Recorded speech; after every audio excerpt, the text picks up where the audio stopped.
नमस्कार दोस्तों, वट पूर्णिमा व्रत कैसे करें।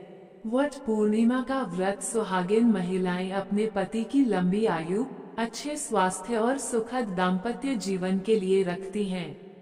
यह व्रत वट सावित्री व्रत की तरह ही होता है। यहाँ वट पूर्णिमा व्रत की विधि विस्तार से बताई गई है। वट पूर्णिमा व्रत की तैयारी। सामग्री एकत्र करें। वट वृक्ष बरगद का पेड़ की पूजा के लिए आवश्यक सामग्री पहले से ही एकत्र कर लें। इसमें शामिल हैं सत्यवान सावित्री की मूर्ति या चित्र, बांस का बना हुआ एक हाथ पंखा, कच्चा सूत लाल या सफेद, धूप, दीपक घी का, फूल, अक्षत चावल, रोली, सिंदूर, भीगा चना, गुड़, मिठाई प्रसाद के लिए, जल से भरा कलश, लाल या पीले रंग के वस्त्र, सुहाग की सामग्री बिंदी, चूड़ी, मेहंदी आदि। स्नान और श्रृंगार। व्रत के दिन सुबह जल्दी उठकर स्नान करें। हो सके तो सरसों के दाने मिलाकर पानी से स्नान करें। इसके बाद स्वच्छ पारंपरिक वस्त्र लाल या पीले रंग के पहने और 16 श्रृंगार करें। वट पूर्णिमा पूजा विधि। संकल्प। पूजा शुरू करने से पहले व्रत का संकल्प ले कि आप पति की लंबी आयु और सुख समृद्धि के लिए ये व्रत कर रही हैं।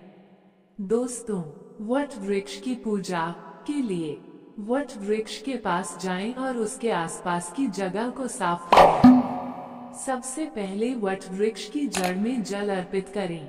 इसके बाद सत्यवान और सावित्री की मूर्ति या चित्र स्थापित करें यदि संभव हो। धूप दीप जलाएं। रोली, सिंदूर, अक्षत, फूल और प्रसाद चढ़ाएं। बांस के पंखे से वट वृक्ष और सत्यवान सावित्री को हवा करें। परिक्रमा और सूत लपेटना के लिए वट वृक्ष की परिक्रमा करते हुए उस पर कच्चा सूत लपेटें। कम से कम 5, 7, 11, 21, 51 या 108 बार परिक्रमा कर सकते हैं। हर परिक्रमा के साथ पति की लंबी उम्र की प्रार्थना करें। दोस्तों, वट सावित्री कथा सुने। परिक्रमा पूरी करने के बाद वट वृक्ष के नीचे बैठकर सावित्री सत्यवान की कथा पढ़े या सुने। ये कथा व्रत का एक महत्वपूर्ण हिस्सा है। आरती करें। कथा सुनने के बाद वट वृक्ष और सत्यवान सावित्री की आरती करें। आशीर्वाद मांगें। पूजा समाप्त होने के बाद वट वृक्ष को प्रणाम करें। घर आकर उसी पंखे से अपने पति को हवा करें और उनके पैर छूकर आशीर्वाद लें। कुछ स्थानों पर पति के पैर धोकर उनका आशीर्वाद लेने की भी परंपरा है। दोस्तों, व्रत का पारण के लिए दिन ढलने के बाद सात्विक भोजन से व्रत का पारण करें। दोस्तों, वट पूर्णिमा का व्रत ज्येष्ठ मास की शुक्ल पक्ष की पूर्णिमा तिथि को रखा जाता है। यह व्रत सावित्री ने अपने पति सत्यवान के प्राणों को यमराज से वापस लाने के लिए किया था, इसलिए यह व्रत पति की दीर्घायु के लिए बहुत महत्वपूर्ण माना जाता है। यदि आप मासिक धर्म में हो तो पूजा सामग्री को न छुएं।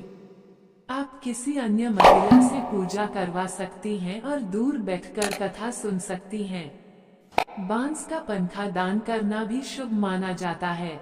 दोस्तों, ये वट पूर्णिमा व्रत की सामान्य विधि है।